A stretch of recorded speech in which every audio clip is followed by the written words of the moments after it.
Então ele, às vezes você tem muita gente aí que acumula uma fortuna imensa, né?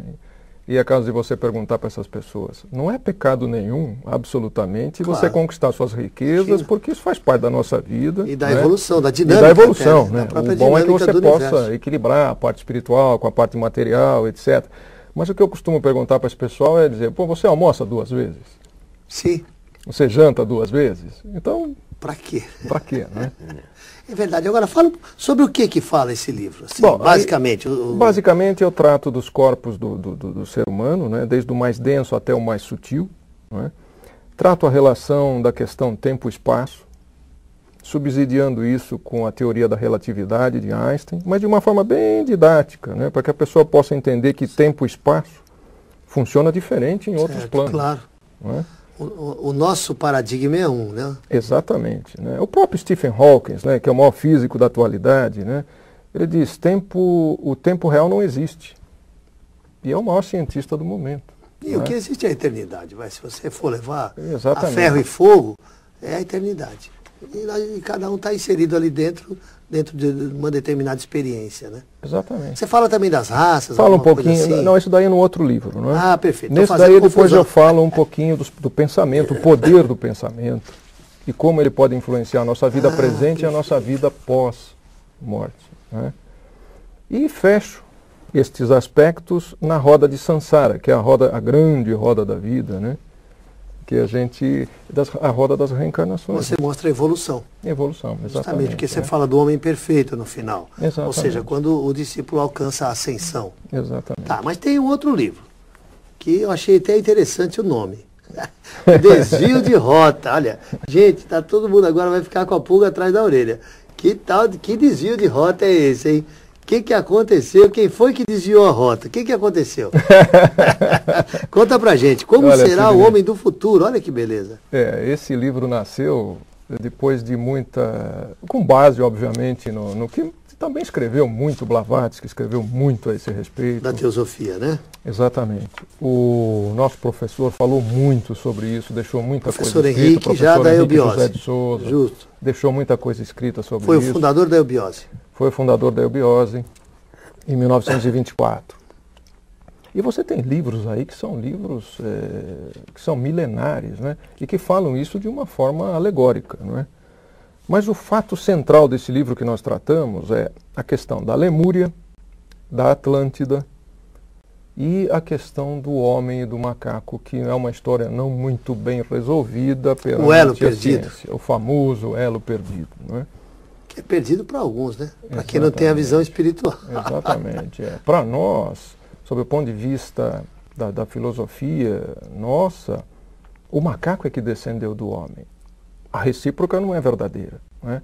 Houve sim um ser único do qual um partiu para cá e o outro partiu para lá. Ou seja, foi um desvio de rota. Aí certo. Que eu trato do desvio de rota. Entendi. Entendeu? Essa foi a razão.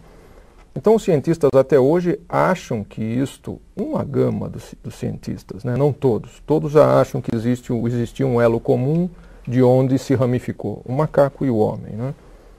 E como o macaco tem aí, os antropóides de uma maneira geral, né? Tem aí, geneticamente falando, 99,4 de semelhança genética com o ser humano, é isto que dá essa interpretação. Porém, a semelhança genética é muito relativa. Você tem um rato, ele tem cerca de 300 genes a menos que o homem só. Muito semelhante também. Né? Agora, a questão qual é? A questão é como funciona o gene, como é que ele está ativado. Né? É isso que vai determinar a sua potência, o ser que você vai ser, etc, etc. Né? Então, sob o ponto de vista genético, é a questão da ativação. Nós somos um hardware, né? Mas o importante é o software que entra lá dentro. Claro. Né? E como é que funciona esse software? Né? Ou seja, não adianta eu colocar um software sofisticado na mente de um cachorro. Ela não suporta. Perfeito. Então essa é a questão. Né? A vibração é diferente, a capacidade de absorção é outra, etc. Né? E o mesmo se passa com a questão do homem e do macaco. Interessante, Vladimir, você fala aqui das raças, né? Uhum. E a teosofia faz um estudo maravilhoso, inclusive o rosacrucianismo também. Também. Você deve conhecer o conceito Rosa Cruz do Cosmo, Sim. do Max Rendel, quando ele fala das eras, né, da era lunar, da era de Saturno, e ele vai mostrando a evolução das raças e como o último elo de uma raça sempre puxa o início da outra, e aqueles que ficam para trás depois vão ser os que vão ajudar na outra. Como que você analisa isso? Bom, veja, até é um assunto extremamente interessante que você está comentando, Sidney, pelo seguinte, olha, Platão falou da Atlântida com muita naturalidade. E muita propriedade. E muita propriedade. Né? E escreveu isso em Crítias, Timeu. Né? Claro que ele não falou isso de uma maneira tão clara, até porque ele não podia falar de uma maneira tão clara. Mas deixou muita coisa escrita nesse sentido. Não havia clima psicológico. Né? É o que nós falávamos no primeiro módulo. Por exemplo, esses ensinamentos de Jesus. Jesus, se ele tivesse um discurso como o nosso aqui, todo mundo virava as costas e ia embora. Não estavam preparados. E ele fala isso para os apóstolos. Para eles, eu falo por parábolas. Para vocês, eu falo esotericamente. Então é mais ou menos isso que bem você por aí. está colocando. É bem por aí.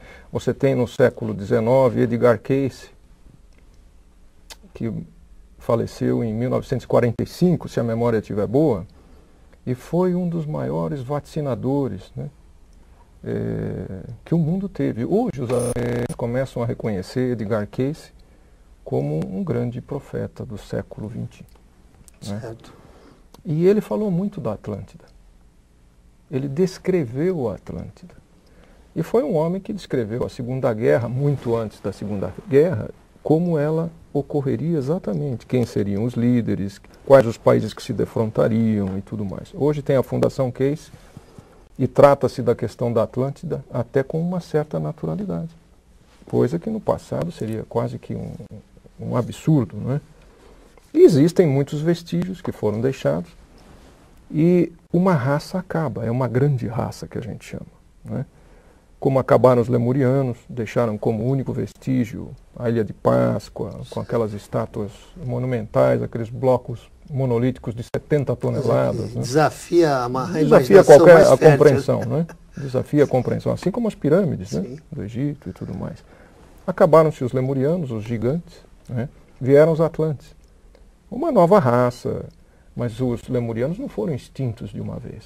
Teve uma elite, né, que passou para o início da raça Atlante. Tanto é que foi chamada Lemuro Atlante. E depois vieram os Atlantes e atingiram seu apogeu, e caíram, e vieram os arianos. Não é? Então, uma raça deixa para outra a elite. Adâmicos, né? Os adâmicos, lá no início, né? Justo. Mas uma raça deixa a outra a elite. A elite, sob o ponto de vista evolucional. Né?